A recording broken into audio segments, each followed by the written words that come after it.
Matthew, the 13th chapter, verse 8 and verse 23. Other seeds fell on good soil and brought forth grain, some 100-fold, some 60, some 30. Let anyone with ears listen.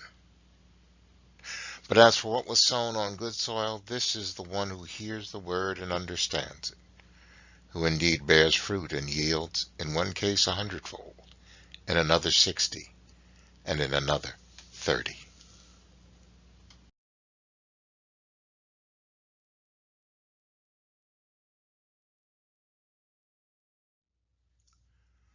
The final verse of the parable of the sower is a moment of truth. The previous descriptions of what happens to the seed resonates within us because we easily find our place in the less than ideal moments. This description of yielding 100 to 30 times larger than what is planted seems sheer fantasy.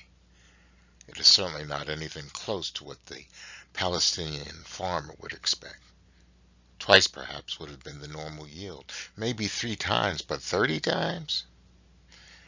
In modern farming with biogenetic engineering, a 30-fold increase may be possible, but 100 times is out of this world numbers. This is precisely the point. It is a verse of divine intervention. It is a verse of hope. It is a verse of promise. Despite the forces of disappointment, delay, and destruction, there's a superabundant harvest. It is a verse for our times.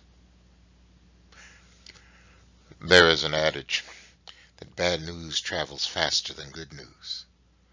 The non-stop nature of our news cycle and social media inundates us with a barrage of bad news and the worst of human behavior. This parable and the poignant nature of this final verse brings us to a moment of decision.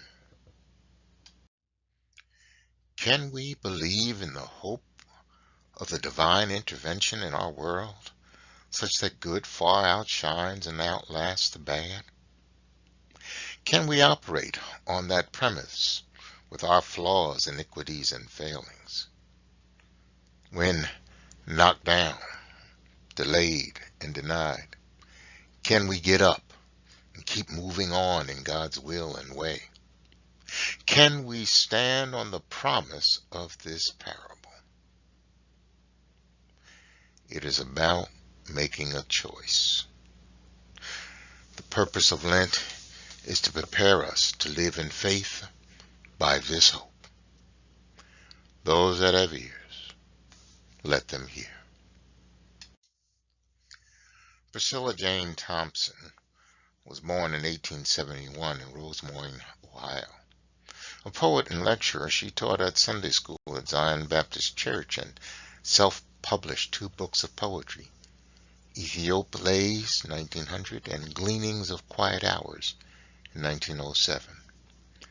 Her work inspired the Harlem Renaissance. She died on May 4th, 1942. Hear her prayer. O Lord, I lift my heart in gratitude to Thee for blessings manifold Thou hast bestowed on me.